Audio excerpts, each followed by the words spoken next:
اللهم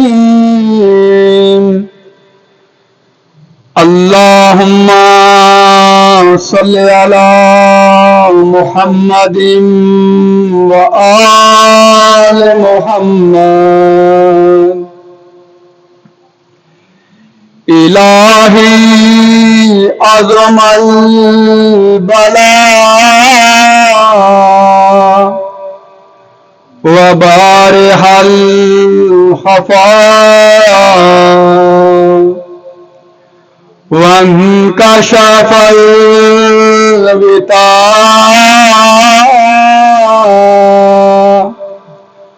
وانقطع الرجاء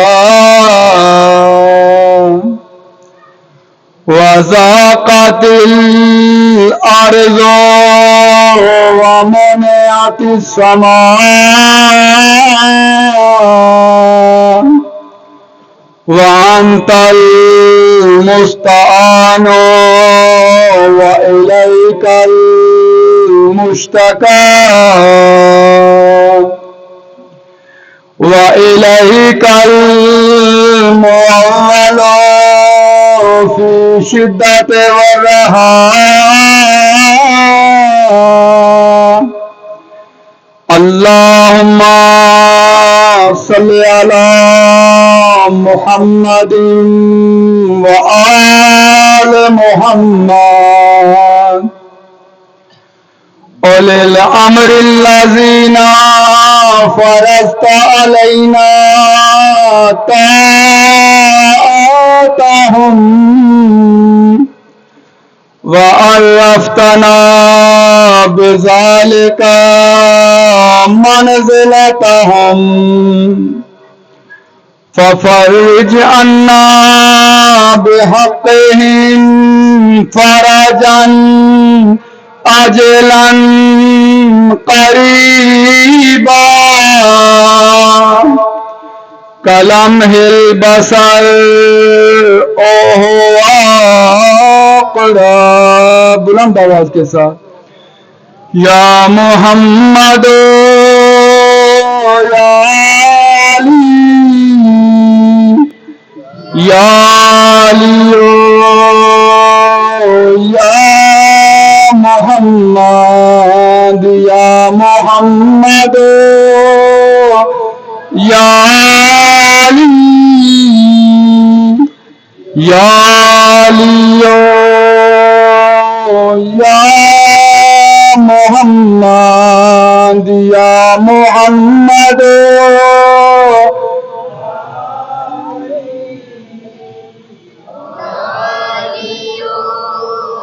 یا محمد اکفیانی فإنکما کافیان وانصرانی فإنکما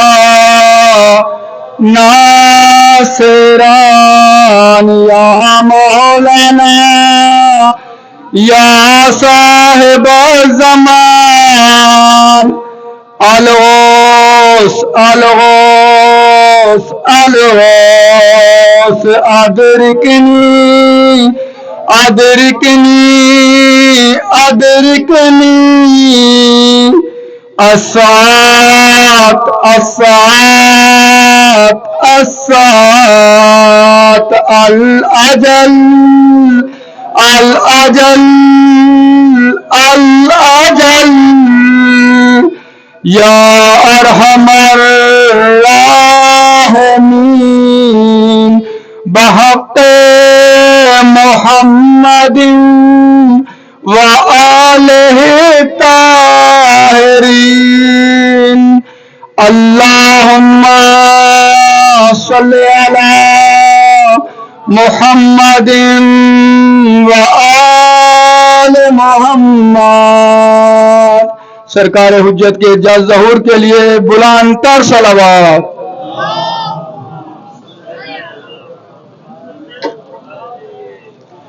نعرہ تکبیر نعرہ تکبیر نعرہ رسالت